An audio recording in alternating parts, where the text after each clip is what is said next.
పోతున్నాం.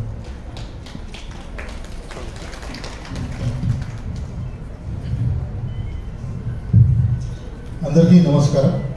ఈరోజు అంతర్జాతీయ మహిళా దినోత్సవం సందర్భంగా ఏర్పాటు చేసిన కార్యక్రమానికి అధ్యక్షత వహించినటువంటి డిడబ్ల్యూ గారు, గౌరవనీయులు జిల్లా కలెక్టర్ గారు, అలాగే పెద్దలు జిల్లా గ్రంథాలయ సంస్థ చైర్మన్ మేడం సుహాసిని రెడ్డి గారు, అలాగే వేదిక మీద ఉన్నటువంటి జిల్లాధికారులు, వేదిక మీద ఉన్నటువంటి ఉద్యోగస్తులు, అలాగే అక్క చెల్లెళ్ళు, అలాగే పాత్రికేయ మిత్రులు అందరికీ పేరు నమస్కారం.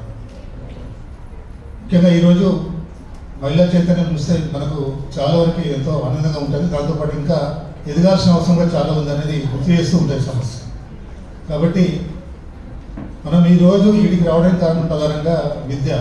అంటే ఈరోజు సమాజంలో మనకంటే ఒక స్థానాన్ని ఏర్పరచుకొని ఇక్కడ రావడానికి ప్రధాన కారణం విద్య. ఆ విద్య వల్ల ఈ దాకా రావడం జరిగింది. మన భవిష్యత్ తరాలకు కూడా ఆ రకమైన విద్యను అందిస్తే మనం ఇంకా ఒక మంచి సమాజాన్ని ఏర్పరచుకోవచ్చు అనేది ఈ సందర్భంగా మనం తెలుసుకోవచ్చు. రెండోది మన కలెక్టర్ సార్ ఇప్పుడు అంటుంటారు, బిహేవియర్ చేంజెస్ చాలా అవసరం అంటుంటారు. ఈరోజు సమాజంలో ఉన్నటువంటి అన్ని రూపాల ప్రధాన కారణం ఏంటంటే మనలో ఉన్నటువంటి అవిద్య లేకుంటే అవగాహన లేకపోవడం. ఆ బిహేవియర్ చేంజెస్ ఎప్పుడు రావాలని చెప్పి చాలా మీటింగ్లో కలెక్టర్ గారు పదిసార్లు చెప్తుంటారు. ఫైనాన్షియల్ చేంజెస్ లైఫ్ను మార్చదు, మన బిహేవియర్ చేంజెస్ చాలా మారుస్తాయని చెప్పి సార్ చాలా సందర్భాలు చెప్తుంటారు. అంటే ఏ సమయం వచ్చినా అది ప్రత్యేకంగా నొక్కి చెప్తుంటారు. అంటే ముఖ్యంగా అది అవసరం. ఈరోజు సమాజంలో మార్పు కారణం ఏంటంటే మీలో వచ్చినటువంటి మార్పు. ముఖ్యంగా మనం మెదకపోవడానికి ప్రధాన కారణం ఏంటంటే మనలో ఉన్నటువంటి ఇన్ఫీరియారిటీ కాంప్లెక్స్.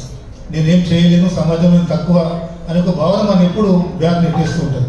మీరు చూడండి, ఎవరైతే అమ్మాయిలు కానీ ఉద్యోగస్తులు కానీ మహిళా ఉద్యోగస్తులు కొద్దిగా ధైర్యంగా ప్రవర్తిస్తే ఎవరు అడ్డం రాకుండా, మనం ఎప్పుడైతే ఇన్ఫీరియారిటీ కాంప్లెక్స్తో ఎప్పుడైతే బ్యాక్ వేస్తామో అందరూ మనం దాడి చేసే అవకాశం ఉంటుంది.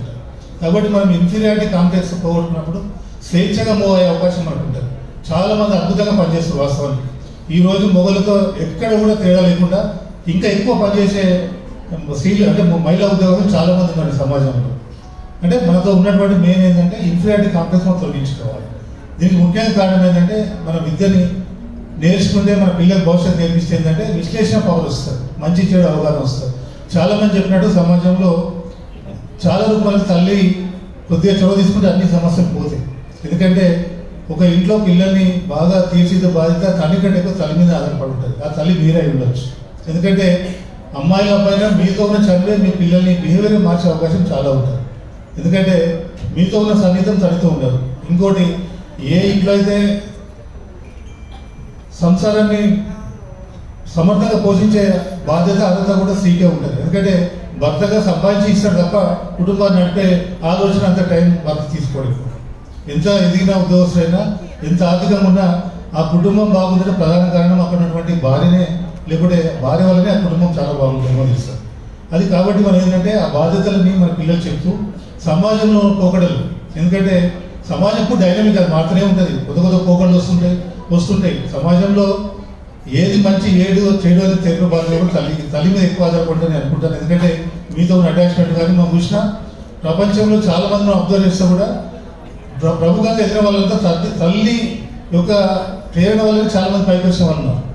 అంటే తల్లి ముఖ్యంగా శివాజీ మొదలుకుంటే చాలా మంది, ఛత్రపతి శివాజీ మొదలుకుంటే చాలా మంది కూడా తల్లి యొక్క బుద్ధులు, విద్యా బుద్ధులు కానీ మంచి బుద్ధులు నేర్పి వాళ్ళకి అవేర్నెస్ చేయడం వల్లనే చాలా మంది పైకి వచ్చిన సంఘటనలు చూస్తున్నాం. అంటే ఒక మహిళ తలుచుకుంటే సాధ్యం కాదు అంటూ ఏమి ఉండదు. కానీ అది మనం పోషిస్తే కొద్దిగా బాగుంటుందని అనుకుంటూ, ముఖ్యంగా సమాజం ఎప్పుడు మారుతూ ఉంటుంది. ఇప్పుడు సమాజం తప్పవడం లేదు, మారుతూ వస్తుంటుంది. దానికి తగ్గట్టు మన ప్రవర్తన మార్చుకోవడం మన చేతిలో ఉంటుంది.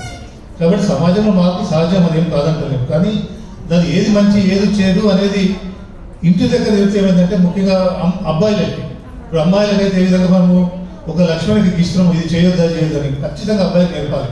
బాబు ఈ ప్రపంచంలో ఎమోషనల్ కంట్రోల్ చాలా ఇంపార్టెంట్. సమాజంలో ఈ అన్నిటి కారణం ఏంటంటే ఎమోషనల్ కంట్రోల్ లేకపోవడమే సమస్య. ఎమోషనల్ కంట్రోల్ అంటూ ఉంటే అన్నిటికీ మనం మేనేజ్ చేసుకోవచ్చు. ఎమోషన్ అందరికీ ఉంటుంది. కంట్రోల్ చేసేవాడు గొప్పోడు, కంట్రోల్ చేయనోడు చరిత్రహీనుడు అయిపోతుంది. కాబట్టి ఎమోషనల్ కంట్రోల్ విషయంలో మన పిల్లలకి ఎప్పుడు నూరి పోస్తూ ఉండాలి. ఇది మంచి ఇచ్చాడు, ఇది చేయాలి, ఇది చేయదు. మనం ఖచ్చితంగా 10 సార్లు చెప్తే ఖచ్చితంగా మార్పు వస్తుంది. చెప్తూ ఉండాలి. వింటారు, ఒకసారి వినకపోవచ్చు, 2 సార్లు వినకపోవచ్చు. వాళ్ళ సరికి ఎట్లా ఉంది, వాళ్ళ పిల్లలతో స్నేహం ఎట్లా ఉంది, లేకపోతే వాళ్ళు ఏ టైంలో ఇంటికి వెళ్తున్నారు, ఏ టైంలో వస్తున్నారు మనం అబ్జర్వ్ చేస్తూ ఉండాలి. ఎందుకంటే డబ్బుతో అన్ని రావు. సమాజంలో స్వేచ్ఛ డబ్బు కూడా సరిపోదు, ప్రవర్తన చాలా ముఖ్యమైన. కాబట్టి పిల్లల ప్రవర్తన గమనిస్తూ ఎప్పటికప్పుడు కొద్దిగా మీరు గమనిస్తే ఖచ్చితంగా మార్పు వస్తుంది. కాకపోతే నేను కోరేది ఏంటంటే ఈరోజు ఇంకా మనం ఎదగాలంటే అన్నిటి ప్రధాన కారణం అయితే విద్య మనం ఎంత బాగా మన కుటుంబాలుగా మన పిల్లలకి ఇస్తే సమాజంలో అంత మార్పు రావడానికి అవకాశం ఉంటుంది. ఇప్పటికే సాధికారత చాలా సాధించాం. వాస్తవానికి గత 20 సంవత్సరాల క్రితం చూసుకుంటే ఈ రోజుకి చాలా మార్పు వచ్చింది. ఇంకా రాబోయే తరాల్లో అంటే 0 అయితే అన్నాడని చెప్పలేదు, అంత అడ్వాన్స్గా మనం కంట్రీ మనకు కాదు, కానీ 0 అయితే ఇప్పటికి చెప్పలేము, కానీ మ్యాక్సిమం మినిమైజ్ చేయడానికి మనం ట్రై చేస్తాం. 0 ఎప్పటికి చేస్తే మనం ఎవరు చెప్పలేరు, కానీ మినిమైజ్ చేయడానికి ప్రయత్నం చేస్తాం. చాలా సాధికారత వచ్చింది, ఇంకా సాధించే అవకాశం ఉంది. కొద్దిగా ప్రవర్తనలో మార్పు తీసుకొని పిల్లల్ని మనం ఎప్పుడు చదువుకుంటే మన పిల్లల్ని బాగా చేసుకుని సమాజం బాగుపడుతుంది. సమాజం బాగుపడితే ఆటోమేటిక్గా అది కల్చర్ డెవలప్ అవుతుంది. కాబట్టి ఆ రకంగా ఆలోచిస్తానని కోరుకుంటూ, ముఖ్యంగా నన్ను ఈ కార్యక్రమానికి ఆహ్వానించి నాకు ఈ వేదిక మీద మాట్లాడే అవకాశం కల్పించిన DW గారికి మీకు అందరికీ ప్రత్యేకంగా ధన్యవాదాలు తెలియజేస్తూ మరొకసారి అందరికీ అంతర్జాతీయ మహిళా దినోత్సవ శుభాకాంక్షలు.